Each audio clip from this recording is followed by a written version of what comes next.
Morning everyone, it's just past 5 and I've not done my normal tent sip reveal because there's nothing to see, quite frankly. It's still pitch dark. I did, however, have one of the best night's sleep I've ever had on a wild camp. Honestly, I must have gone to sleep at about 9:30 last night, and apart from a very brief wake up at about 3, I slept right through to my alarm went at 5. I do want to leave here as soon as it gets light to give myself all day walking today. So I'm just going to make a cuppa and pack away slowly. I'm not quite sure what time it will get light. Possibly not till nearly 7. So I'll just see anyway. Get packed up so I'm ready at least. Essential source, emotional support, coffee is badly needed. I also stayed lovely and toasty warm thanks to all the layers I had and the sleeping bag liner. So there is one thing. I really thought it'd be cold in the night and it wasn't. And that was my wild camp number 30. 30th wild camp I've ever done. Well, it's light. It's misty. But it's going to have to do.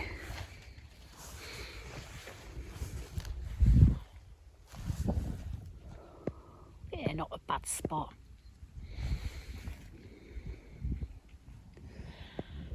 The couple there camped over there by the rocks. Like I say, I would have camped there, but they just got there first. Which is fair enough. The trail here's just over that way somewhere, so I just went my way over to it. Once I've packed up. How wet's the tent? Not too bad actually. Not too bad at all. Let's get packed away quick before that changes. Good morning, grouse. I see you on the hillock there, having a chuckle.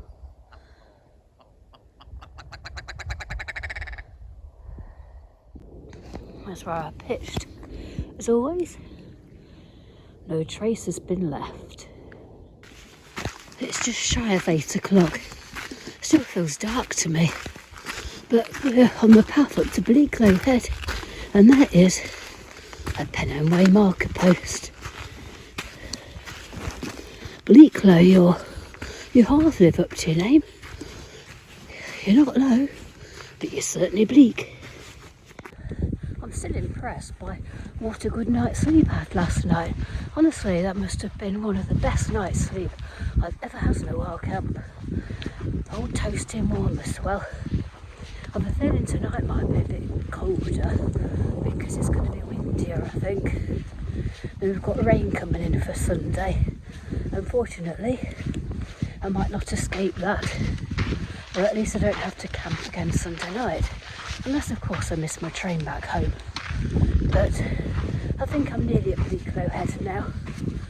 It's a bit misty, not too bad. Visibility, it's not too bad.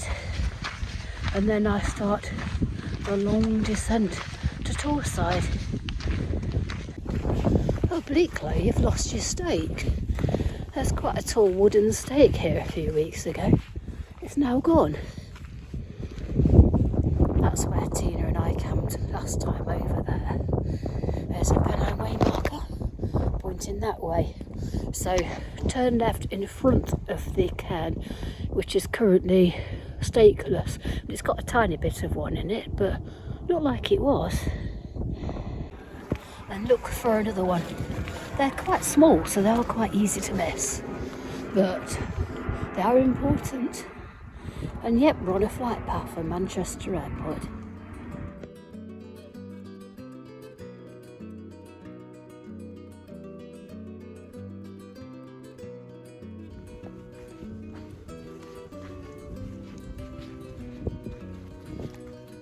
Yay, penguins! Oh, sorry, grass.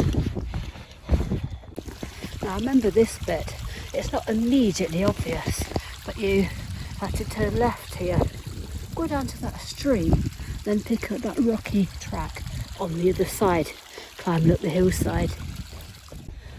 That there is Torside Reservoir. First glimpse of it. We're hopefully going to come down towards the end of it if I've got this right. You can actually see the path going up the other side towards the Ladder Rocks and the lump of black hill behind. Again, I know it's cloudy, I know it's a bit dull, but the visibility is actually pretty good. This is a rather narrow path that's skirting Clough Edge with a lovely drop to the right hand side. Got a steep descent now down to the road. Looks like a fell runner coming up. Mad fool. I did pass a guy that was carrying a shovel. I didn't know whether to be rude or not, but he had a National Trust fleet, so I think it's just hopefully doing some work, not burying a body. New knees may well be required after this. It's been quite a steep and rocky descent. My favourite, lots of loose stones and rocks, plus a bit of slippery mud flown in, for good measure. Perfect. This is obviously the junction with the Trans-Pennine Trail, which I guess it must go right across the Pennines. Now this, I wasn't able to do last time I walked the Pennine Way 5 years ago, because it was shut for quite a long time. So there's quite a long detour to the next dam down. It also put a lot more on the second day for me, and yeah, so it's quite nice to actually be able to walk across the dam this time as the Pennine Way intended.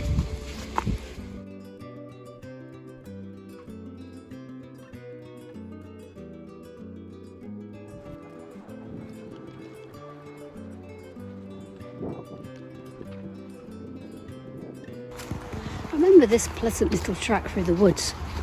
Last time I did the Pennine Way, I came through this and the sun was out a little, and I was hoping that the forecast would be wrong and it was going to be a nice sunny day, but no, it wasn't wrong. Shortly after that the rain started, but it rained for about the rest of the day, getting heavier and heavier, but hopefully we won't have that today.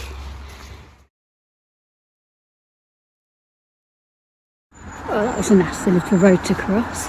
It was really busy. Now I'm on the track that would take me to the Croydon campsite.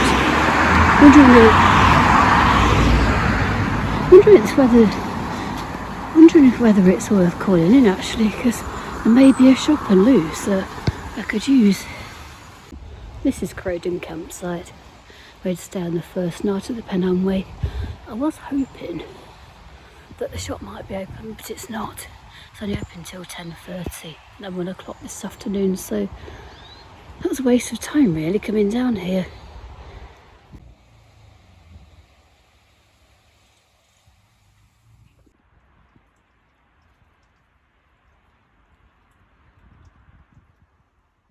On the path going towards Ladder Rocks now and Black Hill, but I'm going to find somewhere nice, I think. Sit and have something to eat first. Being as the campsite shop was shut, the hills are looking very good in their autumn coat. Found some nice little table and seats for a mugshot, a bit of lunch with you. Got my lunch, nice little mugshot and a crisp chaser. Yeah, this bit can be a bit tricksy. I've got to go over the stream and then kind of scramble up there, at that bit of a hill. Remember that from before. This has been a tough old climb. So we're going up towards the Ladder Rocks. But yeah, it's been quite steep, quite puff making, especially with a heavy load on your back. Makes all the difference.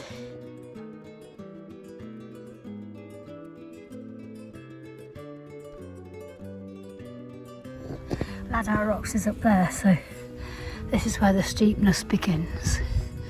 I've a feeling it goes up there, that really steep bit. That's where I could possibly get some water while I'm here. Got a full bottle, so I should have plenty for later.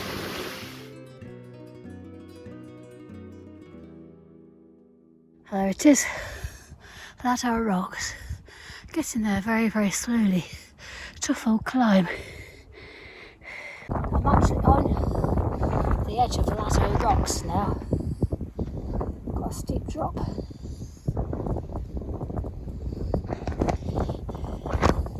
I was talking to a girl who, she's on the first solo hike, so she's doing really well. And it turns out that she used to live in Gamston, which is where I live, so small world. Just stopped for a quick cuppa with the water I just got from the stream there. I've just filtered enough for a coffee. The trouble is, the soya squeeze, it is quite slow, so I'm just wondering whether to upgrade at some point to a quicker one. Come off Valaha Rocks now, just dropping down to all those lovely stream crossings, which I hope aren't going to be too bad. And then I believe it's up onto Black Hill and then down to Wessenden Head. Looks like we're dropping down gradually towards that river now. In fact, I think I can see the path stretching alongside it. But I think it curves round and starts to go up towards Black Hill. Ah, this is fun. Here we go. The many stream crossings I remember, but hopefully they don't look as bad as they were last time.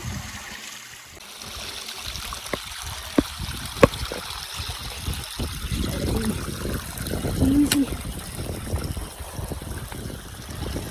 Yay. Oh. Isn't it? Yeah, just really fun. Yay. And just after those stream crossings is the flagstone path. Now, if I remember rightly, it goes all the way up to Black Hill summit.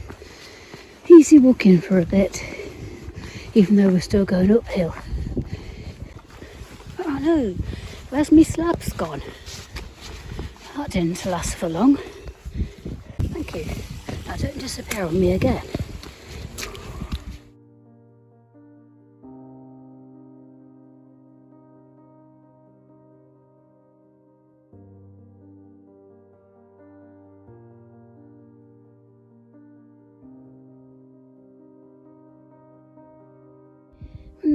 These are the bits that are fun, when the flagstones just completely disappear under the bog. Black Hill tree, finally. Looks like about to drop off the edge of the world, doesn't it? Now a long, long, long descent to the road at Wessenden Head. I might even be in Yorkshire now. Definitely will be when we get there. Oh. Did find myself getting a little impatient. I was coming down the path, it's quite steep. There's a group of guys sat, some of them actually on the path, so you couldn't really get through. So they put drinks bottles and that on the path, so land had come, so I said, could I get through? And I probably sounded a bit stern, because the fact is, I've still got a long way to go. It's gone 4 o'clock, and as we know, I will start to lose the light 6, half 6. So I've got to find somewhere to pitch by then. So I've really got to be on the stand edge, and it's feeling like a tall order at the moment. It's been quite difficult walking, quite uneven, rocky paths and steep climbs. Underestimate it really. I forgot how tough it actually was. Deanclough River crossing is difficult in very wet weather. Now this is what it is last time. I went that way and it was misty, and I think I just got suckered into following a good path and ended up in home. So I'm not going to do that this Yeah, because so far the stream crossings have been okay. There's a road up there, and I think that is the road I'm headed to. Still looks a long way off. Ah, so this is Dean's Clough. This is what there's really been worried about. But it's laughably easy today, look. That's it. I've conquered Dean's Clough. Now I've got a massive climb to the road the other side. Ah, that was tough.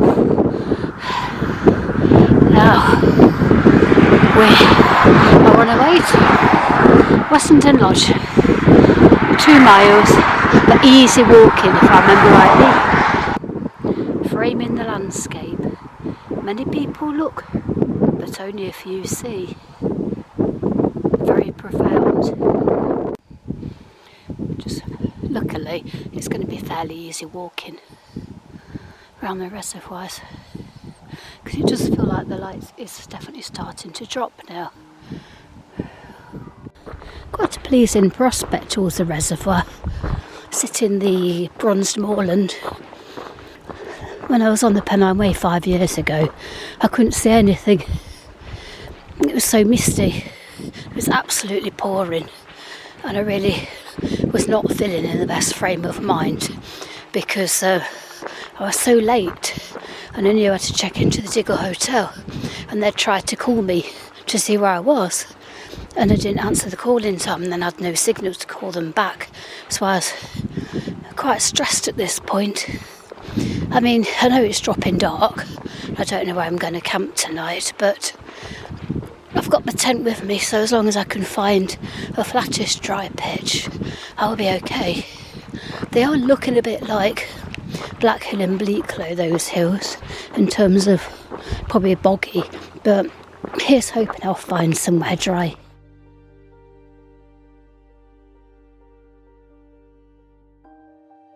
Just going by Wessenden Lodge, up there on the right, and it's a bit further on here that the path kind of doubles back and then climbs up that hillside opposite, and I'm hoping that somewhere on the top I'm going to find somewhere to pitch.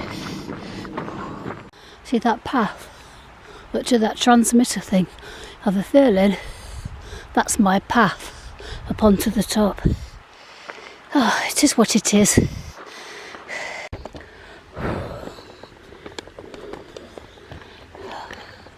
This is what I remember. This real quite steep downhill, and then that steep uphill onto the top. You know what? There's a little flat pitch right here next to the stream. I'm so tempted to just pitch here. In fact, I think I will. Fact is, I've got a massive climb up there. The tops look overgrown and boggy. I might just not find anywhere. I just think I'd be silly not to take advantage of this while I'm here. It's flat, it's dry, and it's secluded. Yes, I think this is the best idea. I am right next to the path, but it is at the bottom of quite a steep and tricky descent. So nobody will come. And if they do, it doesn't really matter. All pitched up,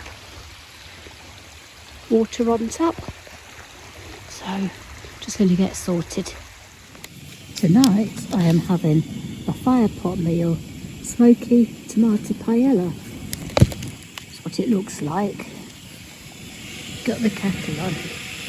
Trouble is, if I want to have a drink as well, I'm going to have to filter some water, and it takes ages, but I do want to drink, so I'm going to make myself, probably while this is cooking, because it takes what? It takes a few minutes, 15 minutes.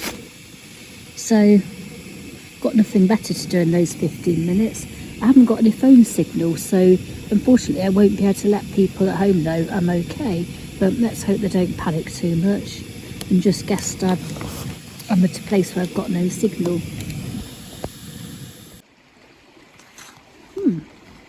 Quite nice, quite tasty. I like this one. Major drama here. I was just going to make myself a drink and had what I can only describe as a Jetboil explosion. I don't know what it was. I don't know whether I just accidentally twisted when I put the gas canister on. I twisted it and done a bit again, but all of a sudden the whole thing went up in flames. Just didn't really know what to do. Kicked it over and it was still going up in flames. The top bit had come off, so I got the canister and the cooker bit, yacked it into the stream, but I yacked it too far and it went on the other side of the stream where it was still sort of going like a rocket. So I crossed over the bridge, dumped a load of water on it and it went out, disconnected it, brought it back, and fortunately it's caught the top of my sleeping bag, so that's all burnt and down come out. So I don't know if that can be fixed or if I need a new one, but it makes me really wary to use a Jetboil again. I just don't know what that was, but it was really frightening. I thought it's going to set the grass alight, but luckily I managed to put that out just when it didn't get to the tent. I don't know if anyone else has had that before, but I don't want to experience that again. It was pretty damn frightening. Found some M&Ms. That'll cheer me up a bit. Honestly say, that's never ever happened to me before. And I'm so glad it didn't happen when I was lighting it in my tent porch. Just to think. Apart from the Jetboil deciding to explode, it's been a tough day. It's been a tough day's walking. I actually forgot just how hard the terrain was these first 3 days. It's taken me longer. I haven't got to Stand Edge. I've got about a few miles short. So I just don't know if I'll make it to Hampton Bridge tomorrow. Well, walking anyway. I might have to just make a decision and take some public transport there instead, because I don't want to miss my train back. It's 7:45, which seems like plenty of time, but it has taken me a long time. I don't want to be in the position where I'm going to struggle for time, so I'll just make a decision on the morning when I start walking, I think.